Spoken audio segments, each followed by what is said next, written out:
Hey guys, it's Natasha and welcome back to this week's video. Today I'm going to be talking about all the books that I read in October. And I am really proud of myself because I read 9 books.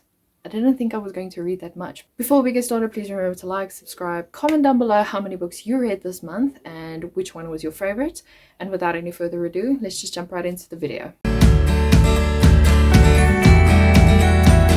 So the first book I read was From Lukov with Love by Mariana Zapata, and I gave this 5 out of 5 stars. This book follows Jasmine, and she is a former figure skater, and unfortunately her partner dropped her, I think about 2 years ago. So she's been going to this ice skating rink where she's just been skating, you know, keeping up with her program and everything, but she doesn't have a partner anymore.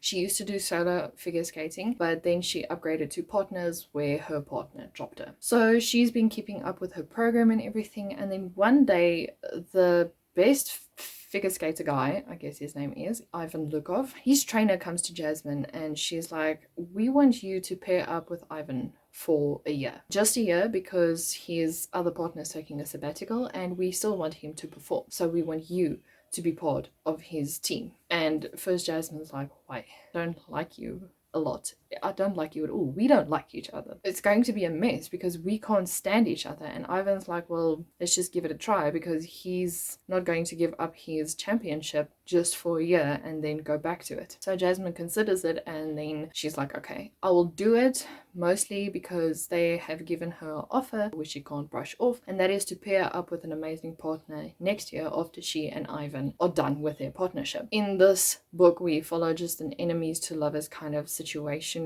where Ivan and Jasmine finally find their footing together, and they have this very nice banter, and it's a very slow burn. There's not much going on in like 80% of the book. It's just these two bickering, these two not seeing eye to eye, but there are some cute moments in this book and I really enjoyed it. I read it over a weekend, so there's no video vlog about that, but I am planning on reading more Mariana Zapata books because I just loved From Lukov with Love. The next book I read was Layla by Colleen Hoover, and this book follows Leeds and Layla, and they meet at Layla's sister's wedding. They instantly have this connection, they instantly fall in love. It's kind of like an insta love feel to it. And what then happens is these two spend like, I think, a week together at the place where her sister got married. Then they end up moving to another place where they still continue with their relationship, and in the end they have been going out for like 6 months when Leeds' pals catch up with him, and one of his stalkers comes and she shoots Layla, and she shoots at Leeds, but Leeds kills her. What then transpires is Layla changing completely. She is not the person that she used to be. She keeps on forgetting. The doctors said she's got amnesia and it might stay there forever. So what Leeds then does is he decides that he's going to take Layla back to the place where they met. But this place has been sold off and he is trying to put in an offer, but he wants to surprise Layla with it. And what transpires there is just weird things happening. The place is haunted, and Leeds starts talking to the ghosts that's haunting this place. And although it sounds interesting, if you've read Verity and if you've read Layla, it's two entirely different things. I see a lot of people say if you've read Layla, you'll enjoy Verity more, which is true because Verity, I feel, is more flushed out. Layla is just a complete mess. And some of the things that happen in this book makes me question the main character. Although it can somewhat be justified, it was very weird, very strange, and I don't know officially how I feel about this book, but it's not my favorite. So I gave it a 3 out of 5 stars just because I was feeling generous at that stage. I read it just to finish it. I'm not a person who DNFs books, but I was very close to DNFing this book. I think I merely kept reading it because I wanted to see what happened to Layla in the end, and it was kind of an expected turn of events. The next book I read was A Wizard's Guide to Defensive Baking by T. Kingfisher, and here we follow Mona, and I think she's a 12-year-old girl who helps her aunt in the bakery in their town. And one day when she walks up into the bakery, she's there at 4 o'clock in the morning, there's a body in her aunt's bakery and she's freaking out. And then the inspector comes and he blames her for the murder because there was a hint of magic in it, and Mona has baking magic. And she's like, how am I supposed to be killing this person? All I can do is just make gingerbread men dance. That is the extent of my magic. That is as far as I go. And the Inquisitor's like, well, anyway, you're standing on trial for murder. Luckily, the Queen sees her as innocent and she lets her go. And what transpires is a very deep, dark, and twisted story of how insiders from the monarchy are trying to kill the magic folk in the town, and Mona is the only one who can save them, because Mona in the end is the only one left with magic who can save them. I gave this book a 4.5 out of 5 stars because even though it's a middle grade, it just delves so deeply into things that we don't really think about when we read books. There's this point in time where Mona, I think she tells her uncle, why is this town's fate rested on my shoulders? Why am I supposed to be the hero in the story when it was the adults who were supposed to stand up against this coup and who were supposed to stand up against things that are happening like this? And her uncle's like, we understand. And unfortunately, that is just sometimes the way things work. And she goes on to say that she is a young girl. She was just supposed to enjoy her life, and now the fate of the whole town rests on her shoulders. And it's a very interesting way of looking at things, because usually when stuff like that happens to a middle grade story, the character moves on. And in this book, we clearly see how Mona's task affected her mental well-being and her physical well-being. And it was an amazing read, and I really enjoyed it. The next book I read was The Atlas Paradox by Olivia Blake, and this was sent to me by Pan Macmillan as well as NetGalley for pre-release. And I really enjoyed this book. I gave it a 4.8 out of 5. So basically, what this book entails is we follow directly after Libby Rhodes vanishes, and there's just this whole uproar between the 5 that are left in the Atlas 6, and they want to know what happened to Libby Rhodes because everyone speculates that she's not dead. So Nico, being her arch nemesis / the one who wants to save her, decides that he's going to make a pact with the rest of them to see if they can find Libby. But unfortunately, they can't just jump at every opportunity to go find Libby. They also have to go through the initiation process of the Alexandrian Library. So they go through that initiation process, and it's just a whole bunch of friends turning to foes and foes turning to friends. People who have never been suspected start seeming very strange and very suspicious, and that's where I'm going to leave it. We follow favorites, we also follow not so favorites, and we delve deeper into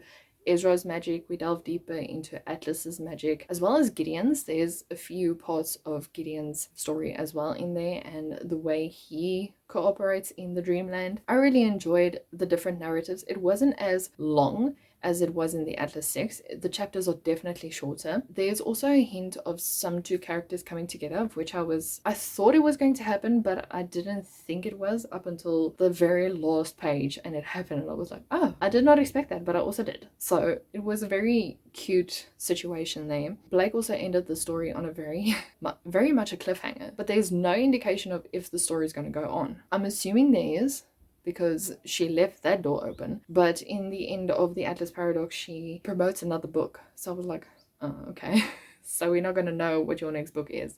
So we might get a glimpse of it later in the future. I don't know. We'll see. Then the next book I read was Emberwood by one of my Instagram friends. She released it on the 5th of October. If you want, it is also on Kindle Unlimited. In this book we follow Phoebe Emberwood, and she's a witch. But because of past experiences with witches in Freya, this is the town or the area that they live in, magic is forbidden to be used. You can't just use it, because then people are going to think, oh, there's going to be another uprising, and witch's magic is dark and it's attached to chaos. So she practices her magic in the confinements of a very secret area in her house, and then her father starts getting threats from a dark witch coven, and he acts upon it, and unfortunately he dies. And this invokes Phoebe to start using her powers and to start asking questions that she normally wouldn't have asked, and it reveals deep dark secrets, and it reveals crazy things that I did not expect in this book. I really enjoyed this book. It was by far my favorite of October. It's got fantasy, it's got secrets, it's got dark romance.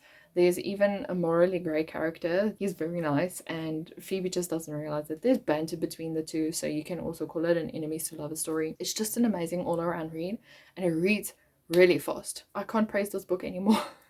Well, I can, but then we'll be sitting here for a while, so just be sure to pick this up. If you love A Court of Thorns and Roses series, this is definitely the book that you need to pick up. The next book I read was Personal Demon by Kelly Armstrong, and in this book we follow Hope Adams, and she's a chaos demon. She thrives on chaos, so whether it's good or bad, she just loves the feeling that chaos invokes in her. She feeds off it, basically. And then a gang in Los Angeles are starting to rise up against the Cable. And the Cable consists out of a group of sorcerers, kind of like the mafia. The head is always a sorcerer, and then they have divisions where different supernaturals are employed by them, but the heads are always sorcerers. So this gang is trying to do an uprising against the Cable, and the Cable, or the Cortez Cable, because there's 4 cables, that is so confusing, but the Cortez Cable asks Hope to step in and to see if she can add inside information. She's going to be like their spy. What transpires is just a whole heap of chaos ensuing,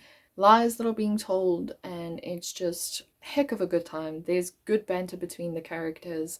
It's a great fast plot, and it's just all around an enjoyable read that I really love in Kelly Armstrong's writing. I gave this a 5 out of 5 stars. Obviously, it's Kelly Armstrong. I'm going to give it 5 out of 5 stars. The next book I read was It Happened One Summer by Tessa Bailey, and I gave this book a 3 out of 5 stars. I didn't really enjoy this book. So we follow Piper, and she's this party girl. You know, she lives off Instagram. She feeds off Instagram. That is where she finds her purpose, is on Instagram. And I'm not knocking anyone who does this. I just can't relate to that, because it's just, you live your life on a screen, and most of your life's just fake. I'm not saying everyone's life is fake on Instagram, please don't get me wrong. Just hers is portrayed as she's fake. One day her boyfriend breaks up with her boyfriend of 3 weeks breaks up with her, and she decides she's going to go full out. She's going to crash into a hotel, almost essentially breaking and entering, and she's going to throw this wild party. She's arrested, her sister bails her out, and her stepfather's like, I need to take action. So what I'm going to do is I'm going to send you to where your father was, because her father was a fisherman and he died. So he sends her back to the place where her father comes from, because her father owned like a, I don't know, a restaurant kind of thing. So he sends her back, and Piper's sister decides she's going to join. No, just for moral support and everything. And when Piper and her sister rock up there, they meet this dark, broody guy, and he doesn't want them there, but he's also very intrigued by who Piper is. And they start forming this relationship, and they start enjoying life with one another. You know, the usual love story up until where everything goes to chaos. The only thing I didn't enjoy about this book is that Piper wasn't very relatable, and I found her annoying most of the time. The spice is very good. If you're into spice, you can read it like that, and it's also a small town type of thing. But other than that, I didn't really enjoy it. I was 80% into the book where I was just like, I'm going to DNF this, because it doesn't strike me, and it's not pulling me in. The next book I read was Murder in an Irish Castle. I got early access by NetGalley and Bookatour for this book. It is by Verity Bright. It is part of a whole series, so this is number 12 in the series, but you can also read it as a standalone. And here we follow Eleanor, and she's going to Scotland, where she was invited by one of these elite people to go to one of her late uncle's manors. On their way there, they find a half-dead body. This man is busy dying. So they decide to save him. And the only place they can take him to is an abbey where nuns live. And while they are there, unfortunately, the man dies. And Eleanor and her butler starts to dig deeper into the story, and they unravel very strange secrets in this town. Nobody really wants to help them. Everyone looks suspicious. The nuns look suspicious. The police officer looks suspicious. All eyes are turned on everyone except for the real culprit. And the person who actually committed the murder was someone I did not expect. I kind of did, but I didn't think it was him. In a sense, I don't know if it makes sense. I kind of expect it to be him, but then there was this twist in the story which made me doubt myself, and then I started looking at other people, and turns out I was right. So yeah, it was a very interesting book. I gave it a 4 stars because it also had like Christmassy feels to it. It discussed a lot of food, Irish food, I'm guessing in the 1920s. I should have probably said that. This book is based in the 1920s. So it had a lot of food mentions in it which makes you hungry. It's Christmas time in this book. It's also close to New Year, so if you want that Christmassy feel, if you want a murder mystery Christmassy kind of tale, I would definitely suggest this book. And then the last book, the 9th book I read, was Frankenstein by Mary Shelley, and I'm still debating on giving this a 3.5 or 4 out of 5 stars. But basically in this book we follow Victor Frankenstein, and he is obsessed with trying to create new life. He makes it his life's work to create new life. He delves into science and everything to do it, and they also mention a few sciencey people in that time. It's not important to me, so. And once he creates his monster,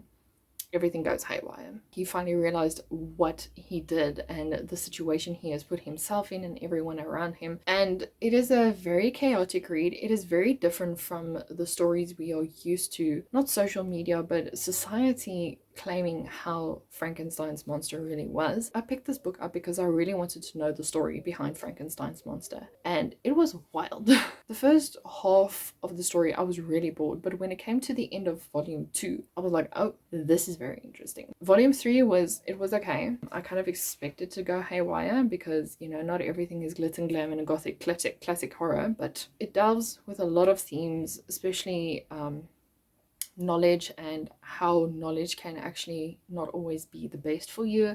It delves in loneliness, especially on Victor Frankenstein's, as well as Frankenstein's monster. It's just a very interesting classic read. Those are all the books that I read in October. If you guys enjoyed it, please remember to like, subscribe, and comment down below which books you read in October and what was your favorite. And I'll see you guys in a video next week. Bye!